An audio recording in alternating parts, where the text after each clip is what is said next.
విశాఖ జిల్లా అరకులో ఎల్ఎల్ఆర్ అభ్యర్థులు ఆందోళనకు దిగారు. రవాణా శాఖ అధికారులు ఎల్ఎల్ఆర్లు జారీ చేయడం లేదని ఆగ్రహం వ్యక్తం చేశారు.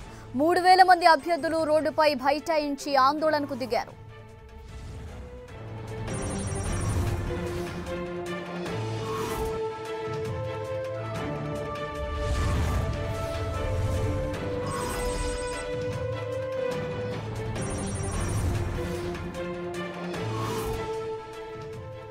మరింత సమాచారం మా ప్రతినిధి విజయ్ అందిస్తారు. విజయ్, చెప్పండి.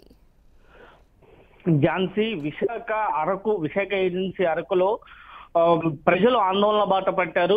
నిన్నటితో రవాణా శాఖ ప్రజలందరికీ ఇచ్చిన ఎల్ఎల్ఆర్ లైసెన్సులు ఇస్తాము అని చెప్పేసి చెప్పడం జరిగింది. దానికి సంబంధించి చాలా మంది ఆన్లైన్ లో బుక్ చేసుకోవడం కూడా జరిగింది. అయితే ఇక్కడ బ్రోకర్లు రంగప్రవేశం చేశారు. మేము రేపు కూడా లైసెన్సులు ఇప్పిస్తాము అని చెప్పేసి ప్రజల దగ్గర నుంచి భారీగా నగదు వసూలు చేసుకోవడం అనేది జరిగింది.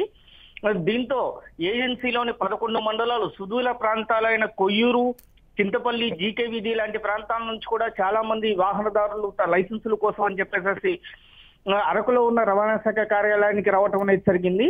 అయితే రవాణా శాఖ అధికారులు మాత్రం తాము నిర్వహించిన లైసెన్స్ మేళా నిన్నటితోనే పూర్తయిందని, మీరు అనవసరంగా బ్రోకర్ల మాట నమ్మి డబ్బు చెల్లించి ఇక్కడ దాకా వచ్చారని చెప్పడం జరిగింది. దీంతో ఒక్కసారిగా ప్రజల్లో తీవ్రమైన ఆగ్రహ జ్వాలలు అనేది రావడం జరిగింది. దీంతో దాదాపు 3000 మంది అరకు విశాఖ రోడ్డు పైన బైఠాయించి నిరసన కార్యక్రమం అనేది తెలియజేశారు. అయితే దీనిపైన ఆర్డీఓ, దీనిపైన రవాణా శాఖ అధికారులు కూడా వెంటనే స్పందించారు. బ్రోకర్ల మాటలు నమ్మకండి, మేము డైరెక్ట్ గా మేమే మేళాలు పెడుతున్నామని చెప్తున్నాం, మీరు ఎందుకు బ్రోకర్ల మాటలు నమ్ముతారు అని చెప్పడం జరిగింది.